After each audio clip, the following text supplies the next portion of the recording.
Ripple just put out their Ripple Swell updates, and there's something you've got to see here. The big takeaway, traditional finance institutions are jumping on RLUSD like crazy. Most folks didn't think RLUSD would reach this level, but it's already smashing through those predictions. Here's what makes this even more interesting. Ripple isn't some startup playing around. They've got the credibility, the connections, the infrastructure. Which means what we're watching with RLUSD right now is just the opening act. The real show hasn't even started yet. If you look at everything Ripple laid out in their documentation, we have closed a $500 million strategic investment at a $40 billion valuation led by Fortress Investment Group and Citadel Securities. We have $95 billion plus in total Ripple payments volume. Also $1 billion plus in RLUSD stablecoin market cap. 6 strategic acquisitions completed in just 2 years, 25% of shares repurchased, 3 times growth in Ripple Prime business, and 75 regulatory licenses globally. This is the momentum building the internet of value. I'm bringing this up again because Ripple basically gave us their full report card for the year, and they just keep punching above their weight in this industry. The latest example, RLUSD just scored a massive regulatory win in Abu Dhabi through the FSRA. Compliance and trust are non-negotiables for institutional finance. That's why RLUSD has been greenlisted by Abu Dhabi's FSRA. We actually covered Tether on that exact same day. S&P handed them a 5 rating, which sounds decent until you realize their scale goes backwards. 1 is excellent, 5 is terrible. So yeah, Tether got the worst possible score. Meanwhile, what's Ripple doing? They've been buttoned up and regulation friendly since the beginning. Full disclosure, clean operations, a totally different approach than most players out there. Stablecoin project or blockchain venture, doesn't matter. Ripple's dotting every I and crossing every T because they can see where the puck's going. The future belongs to companies that follow the rules, deliver actual utility that people need, and spent years building trust with institutional partners. Those are the ones that'll dominate crypto long term. Ripple hits all those marks perfectly. Then Reese Merrick drops this bombshell update. Pay attention here because Reese isn't just anybody. He's Ripple's senior executive officer running their entire Middle East and Africa operations. Stablecoins were born as a simple on-ramp to buy crypto. Fast forward to 2025, whilst a large portion is still used for this purpose, stablecoins are also being used for actual payments, and we are seeing this huge demand at Ripple. Look at the growth over the last 5 years in annual use. So 2020 starts with roughly $500 billion in on-chain stablecoin movement. 2021 shoots up to $2.5 trillion. 2022 hits $5 trillion, 2023 crosses $10 trillion, 2024 skyrockets to $27.6 trillion. Now here we are in 2025, and the projection, $46 trillion moving on-chain. That's 46 with 12 zeros. The scale is bonkers. That's more settled volume than Visa and MasterCard combined. Last year. This isn't beating one payment giant or the other. Stablecoins crushed Visa and MasterCard's volumes put together. People around the globe are waking up to blockchain-based payments in a big way. We're looking at cross-border remittances, payroll in emerging markets, B2B settlements, merchants accepting stablecoins, and this is just the beginning. This is the internet's new payment layer growing 150 CAGR while legacy rails stagnate. Ripple and RLUSD are perfectly positioned. RLUSD is issued under a New York Department of Financial Services, NYDFS, Limited Purpose Trust Company Charter.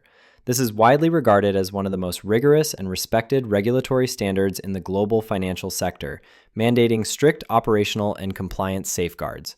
Transparency is key. Trust is key. As we move to a more regulated world with adoption skyrocketing, this will be key. I've brought this up multiple times now, and I keep coming back to it for a reason. Go pull up Ripple's website right now. Navigate to company, then jump into their public policy tab. What you'll find there is Ripple's entire blueprint for how they've spent years gearing up for what's happening today. Their public policy section maps out the whole thing, what they're doing in the US, their worldwide crypto positioning, how they're handling Latin America, Canada, the Middle East and Africa region, Europe, Australia, and New Zealand, plus Asia.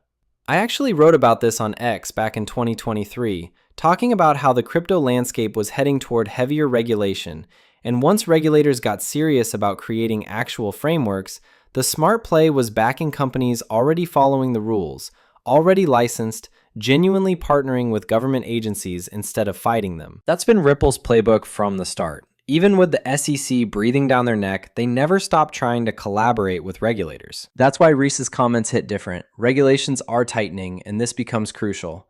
But check out what's happening with RLUSD. Over $1.3 billion is parked on Ethereum at this moment. That number climbed almost 31% in the last month alone. I can practically hear the comments now. Ethereum's got $1 billion, while XRP is sitting at roughly $235 million. So Ethereum's the real winner here, yeah? Pump the brakes. RLUSD isn't the only stablecoin game on XRP. XRP is actually supporting north of $430 million spread across multiple stablecoins. RLUSD grabs a hefty slice, but look at everything else running there and the picture changes. Another 6 stablecoins are lined up to go live soon. That's just the first round. What's already operational? You've got RLUSD, BBRL, Europe, Australia Digital Dollar, USDB courtesy of Brazabank, and USDC too. So let me walk you through what's happening here with all these launches. Now here's the thing, not everything you see has actually made it to market yet. XSGD from StraitsX? Yeah, still on the launch pad. We're waiting for that one to drop on XRP. Oh, and there's more in the pipeline, like EURSV, which is honestly kind of a big deal. This one's playing on Stellar's turf too, just so you know. They're going multi-chain with it. But what makes this really interesting is the backing. Societe Generale is in the driver's seat here. That's serious institutional firepower right there. Worth keeping on your radar for sure. Now these others, they all went live on the XRP ledger way back in June. And listen, with all these fresh stablecoins flooding the market lately and major banks suddenly getting chatty about them, just look at what dropped in the last 7 days alone with the stablecoin scene. We're seeing India signals openness to a stablecoin framework. US Bank, Pilots Bank issued stablecoins on Stellar. Tharna prepares a USD-backed stablecoin on Tempo. Paxos acquires 4DeFi. S&P downgrades USDT's stability rating. The amount of action happening in the stablecoin space right now is honestly pretty wild. And trust me, things are just ramping up faster and faster, particularly now that we're looking at over $46 trillion moving through the system every year. That's a staggering figure when you think about it. Cast your mind back just 2 years. We were sitting at $10 trillion. Stablecoins are exploding at a pace nobody saw coming. You've got all these new initiatives launching left and right, and then giants like Citi are getting their hands dirty in the stablecoin world too. But what catches my eye most when I see all of these stablecoins dropping onto platforms like the XRP, Ledger, Dash, the whole industry is shifting toward proper regulation, which is exactly what Reese is highlighting here. That's your foundation right there when we're talking about transparency and trust. Ripple's already sitting on that advantage. The XRP Ledger, same story. It's baked right in. Keep in mind, the XRP Ledger has been battle tested by the absolute giants of the financial world. Central banks are in the mix too. The Bank of England actually ran the XRP Ledger through real-world testing. The results? Passed with flying colors every time. This is where the wheat separates from the chaff in terms of what's actually future-proof versus what's already collecting dust. And that's precisely why XRP has my full attention. Everything Ripple's orchestrating with XRP, the XRPL, plus RLUSD is where I'm planted. We're watching finance go through a total metamorphosis. Yeah, more guardrails are going up, but simultaneously, everything's sprinting toward full digitization like never before. The tectonic plates are moving. We're in the middle of a complete overhaul. This is crunch time to get focused on these utility titans and stay locked in. Thanks for being here with me. I'll catch you on the next upload.